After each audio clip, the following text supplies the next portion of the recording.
Eu nasci em uma casa com um pátio grande. Hoje eu quero trabalhar muito com metáforas e com parábolas, porque Jesus trabalhava assim, para que fique fácil de você entender o que o Senhor quer falar. Não quero ser muito hermenêutico ou exegésico nas coisas, não. Eu quero trazer para contextos de vida, para que a gente consiga entender.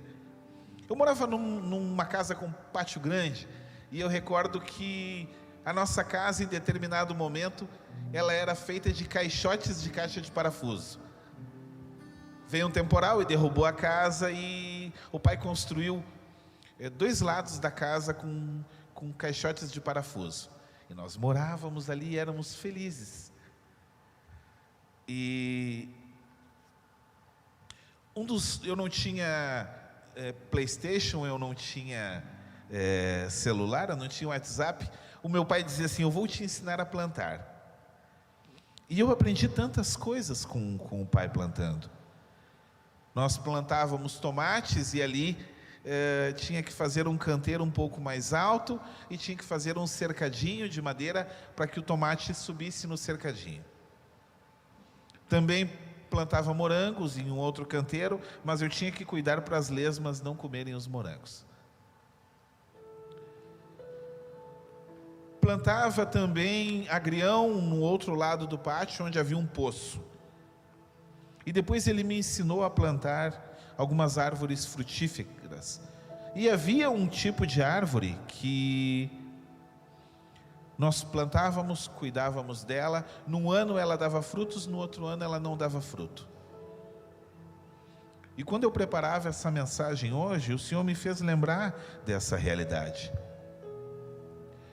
Existem pessoas diferentes que frutificam em tempos diferentes. Assim como o agrião precisa de um solo mais úmido, o aipim precisa de uma terra mais seca. Assim como a alface frutifica num tempo muito mais rápido do que uma árvore, do que um enxerto, que são aquelas árvores de pequeno porte. Assim somos nós, diferentes. E sendo diferentes, nós frutificamos em tempos diferentes e damos frutos diferentes. Por que eu estou trazendo isso? Quando nós lidamos com pessoas... Obrigado, irmã Rosana. Quando nós lidamos com pessoas, nós lidamos com realidades diferentes e precisamos entender que cada um frutifica dentro de um tempo. Que cada um produz um determinado tipo de fruto. Existem pessoas que talvez por um período não frutifiquem, mas em determinado período diferente vão frutificar, e bastante. E você que me escuta, talvez esteja num período da sua vida em que você pode não estar frutificando ou achar que não está frutificando, mas você está dentro de um processo, porque todas as coisas estão no controle de Deus.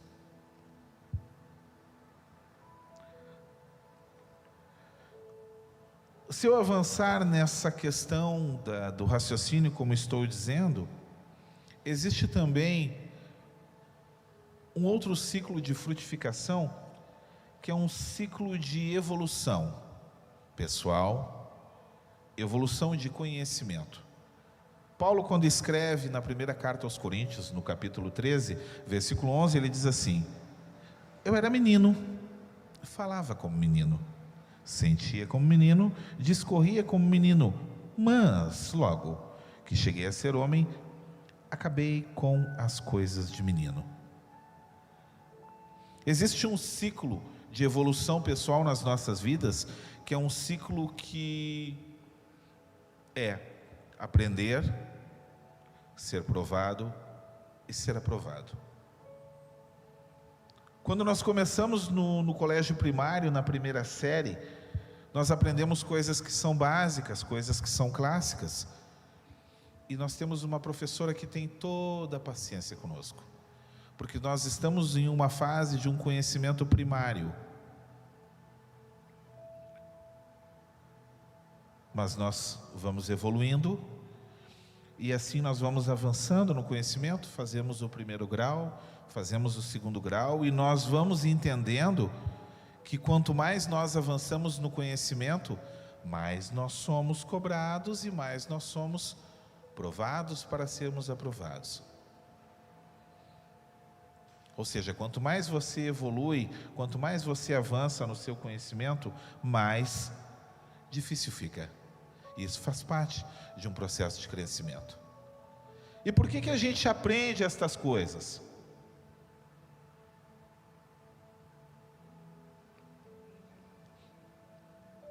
A vida tem regras. E estas regras, elas transitam num princípio de causa e consequência. Eu tenho em determinado momento, Paulo mesmo diz: todas as coisas me são lícitas, mas nem tudo me convém. Eu tenho um direito de fazer o que eu quiser, mas eu tenho a obrigação de arcar com a consequência dos meus atos. Dentro desse processo de crescimento, nós vamos aprendendo e conhecendo o que é certo e o que é errado. Não somos obrigados a fazer o certo. Nos é dado o direito de escolha de fazer o certo ou de errado. E de repente você que me escuta e que me assiste através dessa live, você vai dizer: o Edson trouxe 2 Bíblias. Não, eu trouxe para vocês a Palavra de Deus. Eu trouxe para vocês uma publicação que em latim é definida como Vademecum. Ela compila toda a norma jurídica, ou quase toda a norma jurídica existente no país. Ela me diz: se eu roubar, as consequências do meu ato; se eu matar, as consequências do meu ato. Ou seja, se eu cruzar o sinal vermelho, as consequências do meu ato;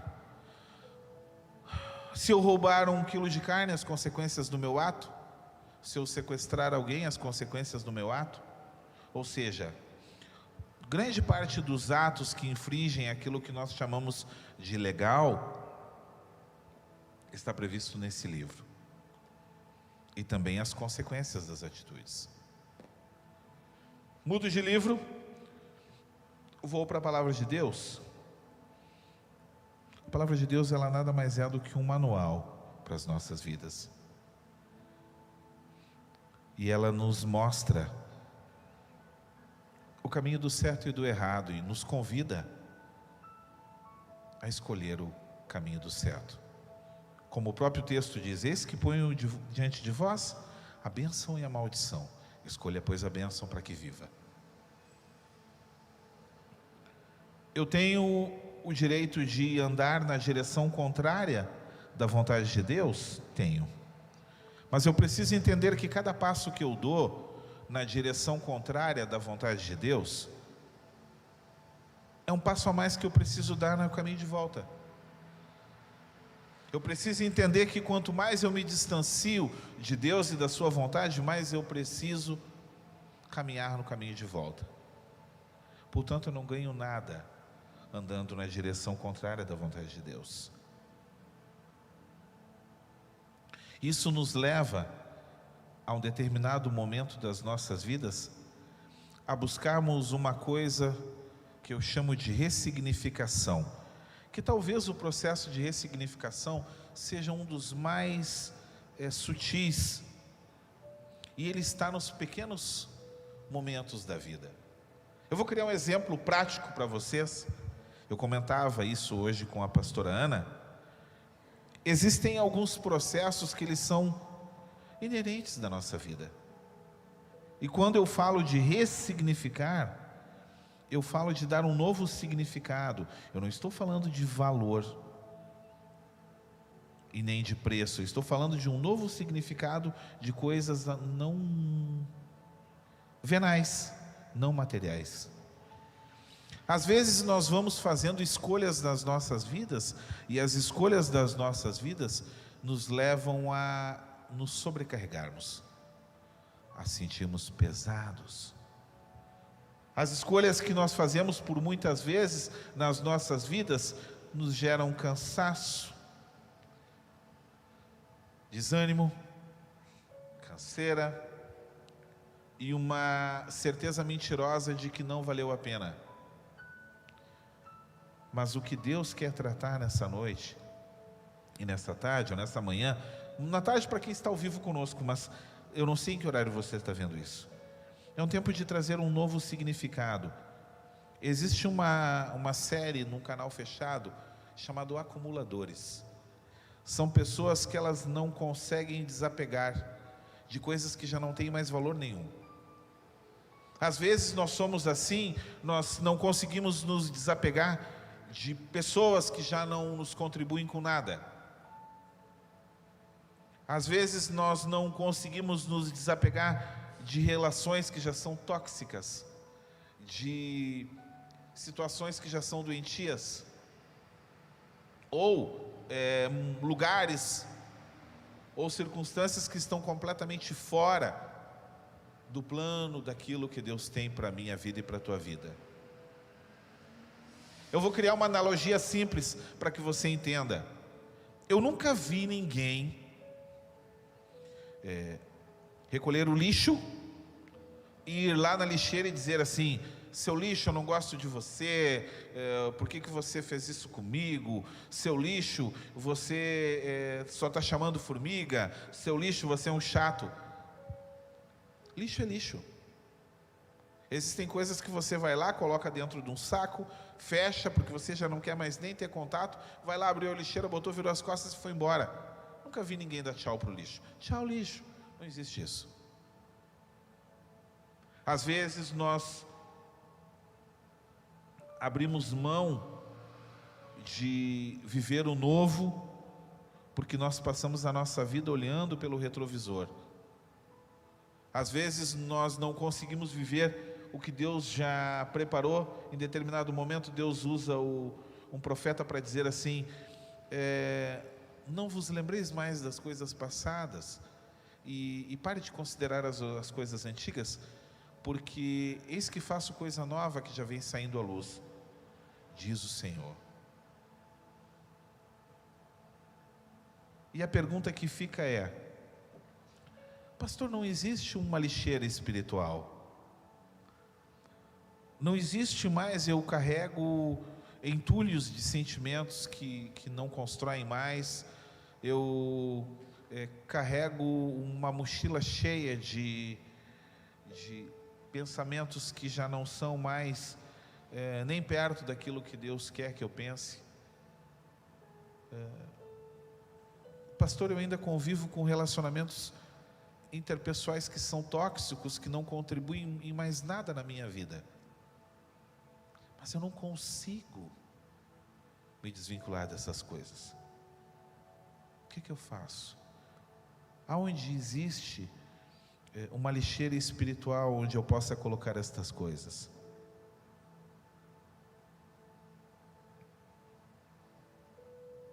Aí eu peço para que você pare para entender o que o próprio Jesus diz.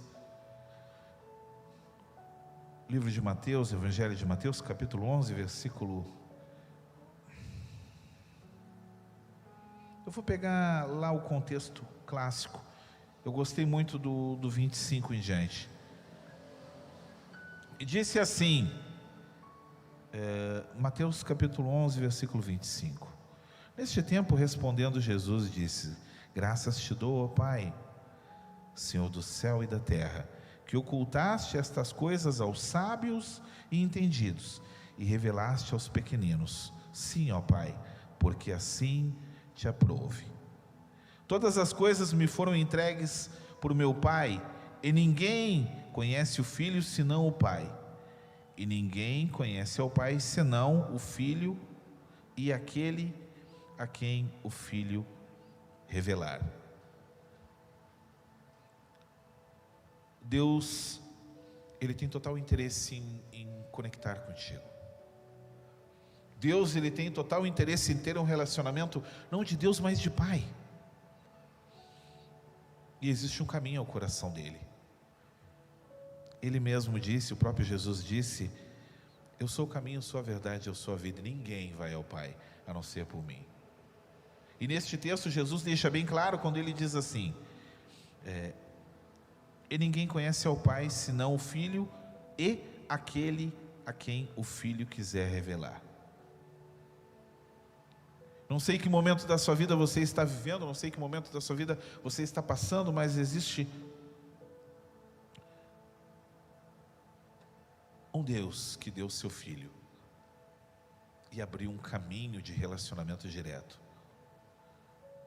Talvez nessa tarde você passou e decidiu investir esse tempo em Deus, buscando: Senhor, eu preciso de respostas, as coisas estão difíceis, as coisas estão pesadas, eu estou cansado, nada mais me dá prazer, nada mais me alegra, nada mais me traz contentamento.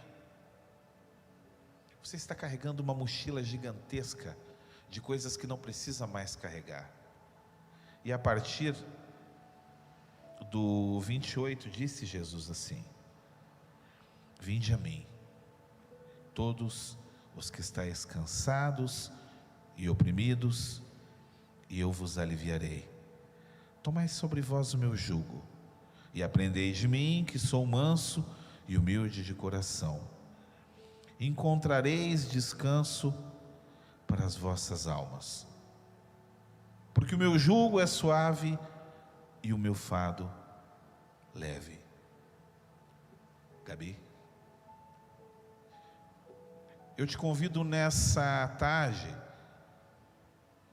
visto que você investiu esse tempo, a questão no tempo com Deus, e enquanto a Gabi vem aqui para que ela possa estar ministrando um louvor para a gente, eu me recordo muito bem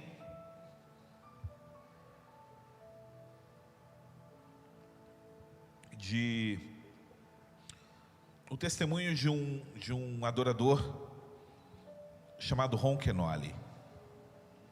Ron Kenoly, um dia ele disse assim: eu não quero ser um artista, eu não quero cantar para as multidões, eu não quero pregar para as multidões, se isso não estiver no centro da tua vontade.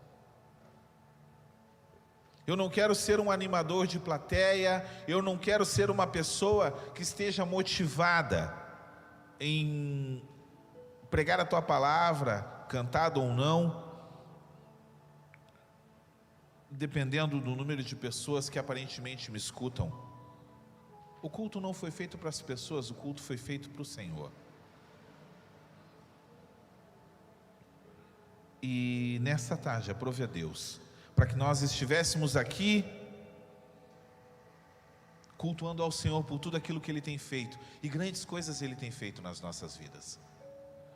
E a história de Ron Kenoly muda, e o testemunho dele muda, porque ele chamou todo o ministério de louvor, e diz que eles prepararam o melhor de todos os concertos.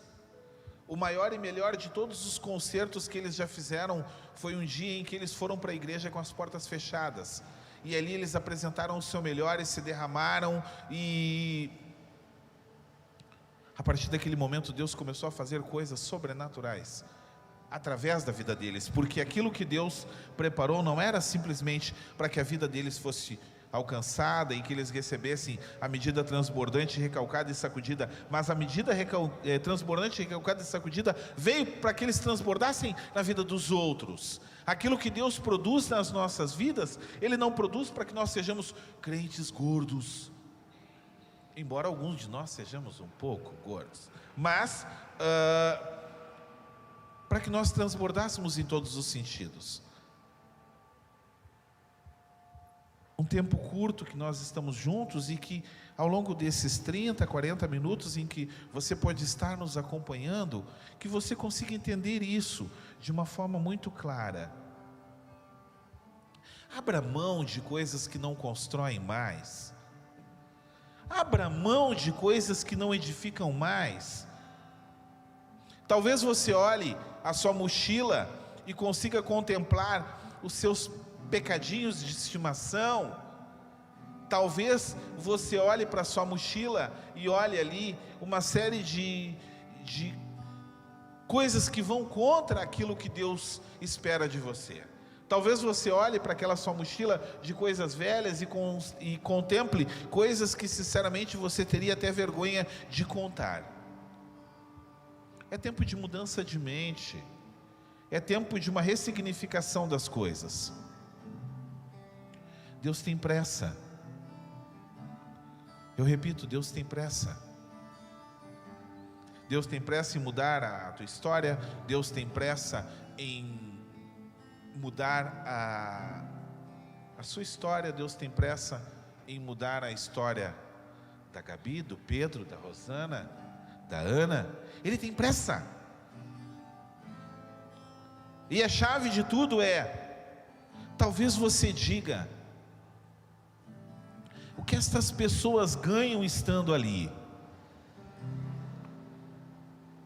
O que faz com que essas pessoas saiam das suas casas e invistam tempo?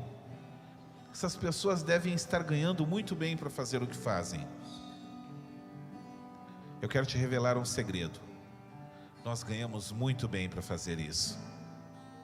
Por um preço que foi pago na cruz pela minha vida e pela tua vida, e por uma morte de cruz que garantiu que nós pudéssemos viver nesse tempo. Todas as promessas de coisas grandes, nós temos vivido um tempo em que o Senhor tem trazido uma máxima, em que nós viveríamos um tempo de um sobejar, e uma quantia de 5 vezes mais. E isso é uma realidade nas nossas vidas. Se cada um de nós que está aqui no altar quiséssemos